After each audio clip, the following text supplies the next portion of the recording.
हाँ जी, कैसे हैं आप?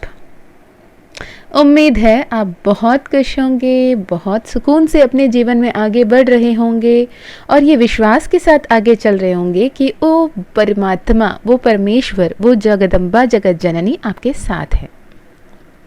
अगर ये वीडियो इतने सारे वीडियो के बीच, इतने सारे करोड़ों अरबों वीडियो के बीच आपको मिला है तो कहीं ना कहीं आपकी एक मैनिफेस्टेशन, आपकी वो विश फुलफिल होने वाली है, उसका एक संकेत है। मैं माँ काली का नाम लेकर ये वीडियो शुरू करना चाहती हूँ। जय माँ काली, जय माँ तारा, जय भैरव बाबा, हर हर महादेव।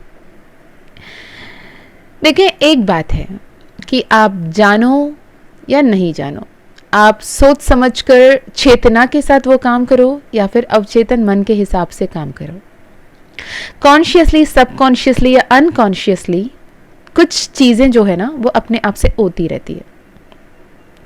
जैसे आपके आईबॉल्स के मूवमेंट, आपके पलक झपकना, आपके सांसें चलना, आपके बदन में जो खून दौड़ रहे हैं वो खून की फ्लो, ब्लड फ्लो है ना। एवरी सिंगल टाइम सेल का मैच्योर होना, नए सेल फॉर्मेशन बनते रहना, अपने लेवल पे आप ग्रो होते रहना। Every single minute, every single second आपकी बॉडी ग्रो हो रही है। वो सब आपके कॉन्शियस ना कॉन्शियस होने पे डिपेंड नहीं करता है, वो अपना काम करता रहता है। प्रकृति अपना काम करती रहती है, यूनिवर्स अपना काम करता रहता है। ऐसे ही law of attraction, manifestation, spirituality, आकर्षण का सिद्धांत, मनोकामनाएं को पूर्ति करना, पूर्ण होना, ये भी अपने आप चलता रहता है। अब उसे जान के, समझ के, अपने चेतन को जगा के, अच्छे चेतना के साथ, चिंतन के साथ अगर आप अपने डिजायर्ड रियलिटी को मैनिफेस्ट कर रहे हो या जाने अनजाने कर रहे हो, लेकिन जो कुछ भी हो रहा है वो आपका ही मैनिफेस्टेशन है, आपने ही अट्रैक्ट किया है। अगर ये वीडियो अभी आपके सामने प्ले हो रहा है और आप मेरे द्वारा ये मैसेज को सुन रहे हो, क्योंकि ये मेरी मैसेज नहीं है, ये डिवाइन चैनल मैसेज है, मैं एक निमित्त हूँ, मैं एक मीडियम हूँ। और अगर ये वीडियो अब तक पहुँचा है तो ये वीडियो भी कहीं ना कहीं आपने मैनिफेस्ट किया है, आपने ये क्लैरिटी उस ईश्वर से मांगा है जिसको भी आप मानते हो, जिस किसी भी नाम से आप उसे पुकारते हो, अल्लाह कहो, जीसस कहो, वाहेगुरु कहो, बुद्धा कहो, महादेव कहो या श्री हरि कृष्ण कहो या फिर माता कहो, जिस भी नाम से उस शक्ति को आप पुकारते हो, उनसे आपने ये संकेत मांगा, ये कंफर्मेशन मांगा, एक साइन मांगा कि क्या मेरे जो प्रेयर्स है, क्या मेरे जो भी विशेस है, क्या मेरे जो भी डिजायर्स है वो कभी फुलफिल होंगे भी या नहीं होंगे। क्या मुझे उसके तरफ काम करने की ज़रूरत है कि जितने कुछ भी मैंने किया आज अभी इसी वक्त छोड़ दूं और मैं आगे बढ़ जाऊं। तो ये वही कंफर्मेशन है, वही वीडियो है आपके लिए जो आपने यूनिवर्स से मांगा है। देखें, बचपन से आपने बहुत सारे थॉट्स, बहुत सारे फीलिंग्स, बहुत सारे इमोशंस, बहुत सारी बातें बोली होगी, सोची होगी, महसूस किया होगा और उसी के आउटपुट आपकी लाइफ में आगे आते चले जाते हैं। कल जैसे मेरे पास एक पर्सनल सेशन आया था, अक्सर मैंने पर्सनल सेशन में ये सवाल सुनी है और कल भी पूरी रीडिंग, बहुत बढ़िया सी रीडिंग आने के बाद उस बच्ची ने ये सवाल किया कि मैम, करीबन 5-6 साल पहले मैंने एक एस्ट्रोलॉजर को अपनी कुंडली दिखाई थी और उन्होंने बहुत कुछ बोला, मैं डर गई, मुझे समझ में नहीं आया क्या वो बोला वाली बात हो जाएगा, क्या वो सच होगा, क्या उस बच्चे पे इतना डर बैठ गया उसके दिमाग में। करीबन 5-6 साल से वही डर पे वो जी रही है और वो इतनी डर रही है कि उनकी बेटी, जो एक 14 साल की प्यारी सी नन्ही सी बच्ची है, उसने सेशन बुक करवाया और उसकी मम्मा से बात करवाया। अब जब रीडिंग निकल कर आया, सब कुछ बेहतरीन होना है, तो आखिर में जब ने सारे रीडिंग कंप्लीट करने के बाद उन्होंने पूछा, मैम बस मुझे एक बात बताइए, क्या उस एस्ट्रोलॉजर ने जो कुछ भी कहा क्या वो सच होगा। तो मैंने बस इतना ही बोला, देखो एस्ट्रोलॉजर आपकी कुंडली देखकर आपको बताते हैं, कुंडली कब बनती है? आपकी जन्म तिथि, जन्म समय के बेसिस पे। तो जन्म तिथि, जन्म काल, जन्म दिनांक के हिसाब से जो आपकी कुंडली बनती है ना, उस पर्टिकुलर दिन आपने अपने माँ के गर्भ से जस्ट इस धरती पे आया ही है। और वो जो कुंडली बनी है वो कहीं ना कहीं 60 से 70% आपकी जो पास्ट लाइफ कर्मा, जो इस लाइफ को रूल करने वाले हैं, उसके तहत बन रहा है। बाकी के 35-40% जो है आपके हाथ में है, जो आप अपनी किस्मत खुद लिख सकते हो, है ना। तो वहाँ पे जब आप अपने किस्मत खुद पलट सकते हो, तब आपके सामने ऐसे वीडियोस आते हैं, तब आपके सामने डिवाइन स्पिरिट गाइड्स कनेक्ट होते हैं, तब आपके सामने आपके सब कुछ आपके मन मुताबिक होने के समय आने पर आपको ऐसे वीडियोस दिखाए जाते हैं, ऐसे संदेश सुनवाए जाते हैं। आप सुन नहीं रहे हो, आपको ये सुनाया जा रहा है। आप ये वीडियो तक पहुँचे नहीं हो, आपको यहाँ पहुँचाया गया है, क्योंकि आपके समय बदलने नहीं वाला है, उसे बदला जा रहा है ना। तो आपके सामने ये वीडियो आना, आपकी बेटी एक निमित्त बनना, वो बच्ची एक ब्लेसिंग बन के आपके लिए सेशन बुक करवाना, और वो जो 5 साल पहले आपको किसी भी एस्ट्रोलॉजर ने बताया, वो ये बताया कि क्या कुछ हो सकता है। अब आपको माँ काली की तरफ से, महादेव की तरफ से, यूनिवर्स की तरफ से ये संदेश है कि आप उसे कैसे बेहतरीन तरीके से अपने लाइफ को आगे बढ़ा सकते हो और बेस्ट तरीके से अपने लाइफ को जी सकते हो। एस्ट्रोलॉजी कंप्लीटली आपको ये नहीं बताता कि ये होकर ही रहेगा, उसमें ये है कि आप इससे कैसे बच सकते हैं। अगर आपको ये कहा जा रहा है कि वहाँ पे काई है, आप स्लिप होके गिर सकते हो, तो पहले से आप संभल के चलना शुरू कर दो। वहाँ पे पानी आप फिसल सकते हो, तो आप संभल के चलना शुरू कर दो। अगर आपको ये कहा जा रहा है कि आज बारिश हो सकती है, तो छाता लेकर निकलो ना। अगर कहीं कहते हैं कि आज स्ट्राइक है, कोई बस नहीं चलेगी, कोई गाड़ी नहीं चलेगी, तो अपने गाड़ी पे चलो या फिर पैदल चलने के लिए तैयार हो जाओ। अगर मंजिल को पाना है तो मेहनत करना है। ओके, तो आज मैं आपके सामने 2 एग्जाम्पल्स के तौर पे बताऊंगी। आप यूट्यूब में किसी भी सोशल प्लेटफॉर्म में आप ढूंढ कर देख सकते हैं कि मैनिफेस्टेशन कैसे होती है। जैसे मैनिफेस्टेशन होती है, अगर मैं बोलूँ मैं बहुत खुशहाल जीवन जीना चाहती हूँ, मैं अपने जीवन में इतनी सक्षम होना चाहती हूँ, इतने हैप्पी एंड अबंडेंट लाइफ जीना चाहती हूँ, एंड वो लाइफ मुझे देने के लिए thank you so much universe. I am so grateful कि आपने मेरे साथ हमेशा खड़ा रहा और मुझे मार्गदर्शन दिया और मुझे गाइड किया, मुझे प्रोटेक्ट किया, और मैं अपने डिजायर्ड ड्रीम लाइफ को जी रही हूँ। इस वन पार्ट ऑफ मैनिफेस्टेशन। दूसरा मैनिफेस्टेशन, कहीं ये कभी हो ना जाए, कभी मेरे साथ ये ना हो जाए, कभी मेरे साथ वो ना हो जाए, कभी मेरे साथ ऐसे ना हो जाए, कभी मेरे साथ वैसे ना हो जाए, मैं कभी ये कम करूँगी ही नहीं या करूँगा ही नहीं, चाहे कुछ भी हो जाए, और वो भी मैनिफेस्ट हो जाता है। जैसे मैंने अपने ही लाइफ के एक्सपीरियंस आपको बताया था कि मैं जब भी 2 व्हीलर सीखने की बात कर रही थी, हमेशा मेरे मुंह से एक ही बात निकलती थी, क्या होता अगर मैं गिर जाती तो, क्या होता अगर मेरे हाथ टूट जाते तो, क्या होता अगर मुझे चोट लग जाती और मुझे बेड रिडन होना पड़ा, तो मेरे बच्चे को कौन देखेगा, मेरे माँ को कौन देखेगा, मेरे घर परिवार को, सह परिवार को कौन देखेगा, ये मेरे दिमाग में आती थी। और जैसे ही मैंने गाड़ी ली, इत्तेफाक से एग्जैक्टली वो एक्सीडेंट मैनिफेस्ट हो गया। मैं बेड रिडन हो गई 60 दिन के लिए। डॉक्टर्स ने कह दिया ये अपने हाथ तक नहीं हिला सकती, इमीडिएट सर्जरी की ज़रूरत है, और ये एक्सीडेंट काफ़ी पुराना है। और उस वक्त में 11 लाख की सर्जरी, उन्होंने कहा था कि 11 लाख की सर्जरी पड़ेगी, अर्जेंट है, इमरजेंसी है, आप पेशेंट को लेकर आओ, हम ओटी रेडी कर रहे हैं, अदरवाइज वो ज़िंदगी में कभी भी अपने खुद के बलबूते वो अपने काम नहीं कर पाएंगी। पर मैंने जैसे अननोइंगली मैनिफेस्ट किया एक्सीडेंट को, यहाँ पे मैंने मैनिफेस्ट किया विदाउट सर्जरी हीलिंग को। लेकिन आई वुड अंडरलाइन एंड से इट कि मुझे उस वक्त में law of attraction, manifestation, spirituality की कोई भी जानकारी नहीं थी। मुझे बस ये विश्वास था कि मैं माँ काली की, महाकाल की बेटी हूँ, जो हो रहा है अच्छे के लिए हो रहा है, जो भी होगा अच्छा ही होगा, ये शायद ऐसा होना था इसलिए हुआ, शायद मैंने पिछले जन्म में कुछ तो कर्म ऐसे किए होंगे जो अब कट रहा है।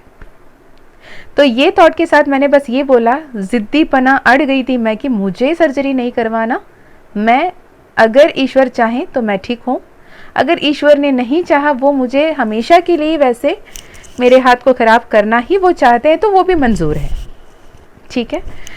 ये थॉट के साथ मैं जैसे रही, with in 20 days of my accident, जहाँ पे मुझे 60 दिन की बेड रेस्ट दी गई थी, within 20 days of my surgery doctors ने कहा कि सर्जरी की ज़रूरत नहीं है, you are perfectly all right, आप अपने नॉर्मल काम कर सकते हो। विद इन 45 डेज़ मैंने अपनी ड्यूटी रीजॉइन कर ली थी, जबकि 60 दिन की मेडिकल रेस्ट की पीरियड मुझे प्रिस्क्राइब किया गया था ऑन फर्स्ट नोट, ठीक है। तो वैसे जैसे हम ये कहीं हो ना जाए, ऐसे हुआ तो क्या होगा, वैसे हुआ तो क्या होगा वाले डर से जो मैनिफेस्ट करते हैं, वैसे ही कॉन्शियसली हम हैप्पीनेस को भी मैनिफेस्ट कर सकते हैं। अब मैं आपके सामने 2 वीडियो ऐड कर रही हूँ, उसे आप देखें। ये दोनों ही जाने माने सेलिब्रिटीज़ की वीडियोस हैं, आपने कई बार प्लेटफॉर्म में देखा होगा। जैसे पहला वीडियो देखें, आलिया ने ना हर बार, हर उनके इंटरव्यू में, हर एक प्लेटफॉर्म में इसे एडमिट किया है कि वो रणबीर से शादी करना चाहती थी। रणबीर को वो बचपन से पसंद करती थी, रणबीर उनका क्रश थे, रणबीर से वो शादी करना चाहती थी और यूनिवर्स ने उनकी बात को सुना और वो मैनिफेस्टेशन फुलफिल हुई। वहीं परिणीति चोपड़ा ने बहुत क्लियरली ये कहा है कि मैं कभी भी नहीं चाहती किसी भी पॉलिटिशियन से, किसी भी नेता से शादी करूं, कभी भी नहीं। पर आखिर हुआ क्या, उन्होंने भी एक ऐसे ही पॉलिटिशियन से शादी की। तो इसका सिंपल मतलब ये है कि यूनिवर्स को आपका ना समझ में नहीं आता। आप चाहो या फिर ये बोलो कि मुझे नहीं चाहिए, आपके भाव उसे समझ में आ रहे हैं। अगर आप बार बार आलिया रणबीर रणबीर रणबीर कह रही है, रणबीर के बारे में बातें कर रही है, रणबीर से शादी करने के सपने देख रही है, यूनिवर्स ने सोचा ओके इसे रणबीर चाहिए, इसे वो बंदा पसंद आ रहा है, उसकी लाइफ में जितने भी कोई भी आ रहे हैं उन्हें किसी भी परिस्थिति के अनुसार उससे दूर किया गया और आखिर में लेकर आकर आलिया के साथ उसकी जोड़ी बना दी गई। वहीं जब परिणीति की बात करी जाए तो परिणीति ने ये कभी भी नहीं सोचा कि राघव छड्डा के बारे में उस वक्त में बात कर रही है, सोच भी रही है, दूर दूर तक नहीं सोच रही है, लेकिन उसके दिमाग में तो ऐसे जो उनके ड्रीम लेवल पे जो भी उनकी क्वालिटीज़ मैच हो रहे हो उस लेवल के पर्सन के बारे में सोच रही थी। पर उन्होंने ऐड ऑन किया कि मैं पॉलिटिशियन से शादी कतई नहीं करूँगी, कभी नहीं करूँगी। पर वो सारे क्वालिटीज़ मैच हुए, एज अ पॉलिटिशियन वो उसके जीवन में आ गया, क्योंकि यूनिवर्स को क्या लगा, ये बार बार पॉलिटिशियन पॉलिटिशियन पॉलिटिशियन कर रही है, चलो इसे पॉलिटिशियन दे देते हैं, है ना। तो जब भी आप विश करते हो, जब भी आप अफर्मेशन लिखते हो, जब भी आप लॉ ऑफ अट्रैक्शन को जान के समझ के आप इस्तेमाल करते हो, तो आप अपने ड्रीम लाइफ को, अपने डिज़ायर्ड रियलिटी को मैनिफेस्ट कर सकते हैं। अगर आपको आज ये लॉ ऑफ अट्रैक्शन के बारे में, लॉ ऑफ मैनिफेस्टेशन के बारे में, लॉ ऑफ कर्मा के बारे में, स्पिरिचुअल असेंशन के बारे में समझ में आ रही है, इसका मतलब ये नहीं है कि ये आज से ही आपके लाइफ में एक्टिव होना शुरू होंगे। ये कब से लेकर चल रहे हैं, आप जिस दिन पहली बार सांस लेना शुरू किया इस धरती में, तब से लेके आपके लाइफ में law of attraction, law of manifestation काम कर रहे हैं। पर आपने उसे एक्नॉलेज नहीं किया, उसे पहचाना नहीं, उसे जाना नहीं, उसे समझा नहीं। तो यूनिवर्स आपको यही कह रहे हैं कि आप अपने थॉट पे, अपने इमोशन पे, अपने बिलीफ पे, अपने ट्रस्ट पे, अपने फेथ पे काम करो और जो आप चाहते हो उस पे पहले क्लैरिटी लेकर आओ। आपको ये क्लैरिटी होना चाहिए कि आप एक्चुअली क्या चाहते हो अपने लाइफ में। अब ये क्या होगा, कैसे होगा, कौन करेगा, किसके द्वारा होगा, कब होगा, ये आपकी जिम्मेवारी नहीं है, ये ईश्वर का जिम्मेवारी है, वो करेंगे जो करना है। आप बस इतना ही करेंगे कि आपको क्या चाहिए और कैसे चाहिए, इसे यूनिवर्स को बताना है। मैं जैसे मानती हूँ, मैं कहती हूँ, और मेरे लिए यही सच है कि मैं माँ काली की, महाकाल की सबसे फेवरेट बच्ची हूँ और मैं हमेशा हमेशा हमेशा से ही उनकी फेवरेट बच्ची रही हूँ। उन्होंने हमेशा से ही मेरे मुझे अपने पलकों पे बिठा के रखा है। इसका ये मतलब नहीं है कि मेरे लाइफ में कभी कोई प्रॉब्लम नहीं आई। इसका ये मतलब नहीं है कि मेरे प्लेट में खुद से चल के आ जाते हैं मेरे मनपसंद सारे खाने। नहीं, मुझे मेहनत करना पड़ेगा, मुझे अपने लिए खाना खुद बनाना पड़ेगा कि मुझे क्या खाने की ज़रूरत है, या फिर एटलीस्ट मुझे रेस्टोरेंट पे जाके ऑर्डर करना पड़ेगा, और ऑर्डर करते हुए पेमेंट करने के लिए मुझे पैसे कमाने पड़ेंगे। पर वो पैसे कहाँ से आएंगे, वो रेस्टोरेंट कहाँ दिखेगी, या फिर मुझे खाना बनाने का स्किल्स मैं कैसे सीखूंगी, ये सब ईश्वर का कृपा बनेगी। और आखिर आपको जो पसंद है वो खाना आपके सामने आएगा विदाउट टेकिंग एक्शन। कल और एक बच्ची ने मुझे सवाल किया, मैम 1 महीने में मेरी एग्ज़ाम आ रही है, और उन्होंने कुछ दिन पहले सेशन लिया था, उनको गवर्नमेंट जॉब की कितनी पोजीशन बन रही है, क्या उनको चांसेस है, तो पॉजिटिव कार्ड्स थे, बिल्कुल सही था। और मेहनत करो, बिल्कुल आपको जॉब मिलना ही मिलना है, पूरे शिद्दत के साथ और विश्वास के साथ मेहनत करो, ये उनके लिए संदेश थी। जब जैसे ही उन्होंने कल मुझे ये बताया कि मैम मुझे 1 महीने में मेरी एग्ज़ाम आ रही है, मैंने कहा बिल्कुल पॉजिटिव रहो, घबराने की ज़रूरत नहीं है, सही से पढ़ाई करो, सब बेहतरीन होगा। थोड़ी देर बाद उनकी मैसेज फिर से आई, मेहनत करनी पड़ेगी ना।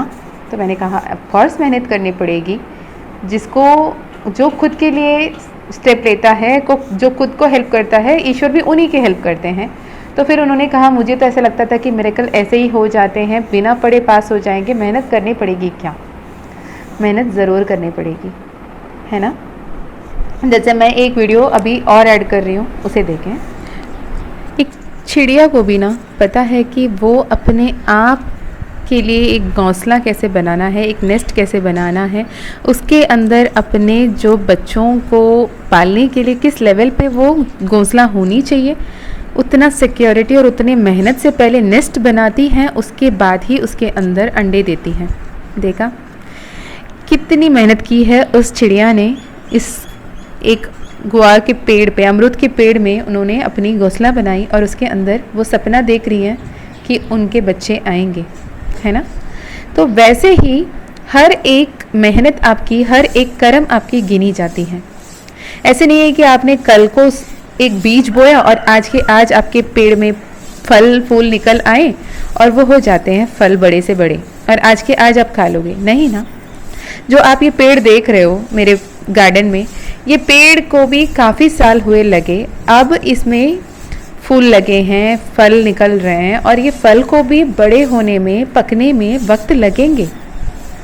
मैं आज ही इसे देखूं और कहूं कि मुझे आज के आज इसमें से मुझे खाना है अनार, तो नहीं होने वाला, है ना। तो मुझे इंतज़ार करनी पड़ेगी, लेकिन उससे पहले मुझे एक्शन लेना पड़ेगा। मुझे वो बीज बोना पड़ेगा या फिर मुझे वो पौधा को लगानी पड़ेगी, पानी देना पड़ेगा, फिर इंतज़ार करना पड़ेगा कि एक दिन इसमें फल आएगी। तो ऐसे ही जो आप करना चाहते हो, जहाँ आप पहुँचना चाहते हो, जो आपकी मंजिल है, उसके लिए आपको क्लियर होके आगे बढ़ने की ज़रूरत है। और उस क्लैरिटी के साथ आप आगे बढ़ोगे तो आप राह नहीं भटकोगे। आपको अगर मंजिल ही नहीं पता, आप मन चला राह पे चलते चले जाओगे तो आप मंजिल नहीं पा सकते। और फिर आके आप ये कंप्लेन भी नहीं कर सकते कि मैंने तो सोचा कि मैं मंजिल को पा लूँगी या पा लूँगा, पर ईश्वर ने मेरी सहायता नहीं की। तो शायद आपको हक भी नहीं है कि ईश्वर पे कमेंट करें। और जो भी डिवाइन फेमिनाइन, डिवाइन मैस्कुलिन अपने इनर वर्क कर रहे हैं, अपने आप को हील कर रहे हैं, और कभी कभी एग्रेशन में आके कह रहे हैं कि bloody ho'oponopono, bloody healing, bloody inner work, इस लेवल के गुस्से में आके अगर आप हीलिंग या इनर वर्क कर रहे हो तो वो रद्दी मात्र के भी काम नहीं आने वाले। आप कहीं ना कहीं अपने आप को धोखा दे रहे हो, आप कहीं ना कहीं अपने अंतर मन को, अपने आत्मा को धोखा दे रहे हो, ये कहते हुए कि मैं मेडिटेशन कर रहा हूँ, मैं इनर वर्क कर रहा हूँ, मैं इनर वर्क कर रही हूँ, पर मैं उस इनर वर्क को ही कोस रही हूँ। तो डेफिनेटली वो इनर वर्क आपके काम नहीं आने वाले हैं। इनर वर्क आपको अपने आत्मज्ञान की तरफ लेकर जाता है, अपने सोल अवेकनिंग की तरफ लेकर जाता है। आपकी स्पिरिचुअल अवेकनिंग होती है, आप अपने आप को समझते हैं, आपके सोल पर्पस को समझते हैं, अपने मिशन को समझते हैं, अपने आप को हील करते हैं। एक ऐसी परिस्थिति आती है, जो भी स्थिति में, परिस्थिति में पहले जितने भी आप वियर्ड रिएक्ट करते थे, अब परिस्थिति जो भी हो, आप शांत भाव से उस सामने खड़ी हुई इंसान की, उस आत्मा की चाहत को समझते हो, उसकी नीयत को समझते हो, और आप शांत रहकर उस पर रिएक्ट करते हो। अगर आप ट्रिगर हो जाते हो और अपने आप को, अपने इनर वर्क को कोसने लगते हो, तो यकीनन आप कहीं पे भी अब तक नहीं पहुंचे। आप जहां खड़े थे उससे 4 कदम पीछे चल रहे हैं। तो पहले तो क्लैरिटी लाओ कि आप एक्चुअली चाहते क्या हो। उसके तहत अपने भाषा को बदलो, अपने बोली को बदलो, अपने सोच को बदलो, अपनी नीयत को बदलो। एटलीस्ट आपको ये पता चल गया है कि आपको क्या नहीं चाहिए, तो उसके ऑपोजिट क्या है उसे चाहने की कोशिश करो। ये कहना बंद करो ये मुझे नहीं चाहिए, क्योंकि यूनिवर्स को, परमात्मा को, ईश्वर को नहीं पता ना का मतलब मुझे नहीं चाहिए। जैसे परिणीति का हमने एग्जाम्पल देखा, मुझे कभी भी पॉलिटिशियन से शादी करना ही नहीं है, नेवर एवर। पर हुआ क्या, जो वो कभी नहीं चाहती थी, है ना।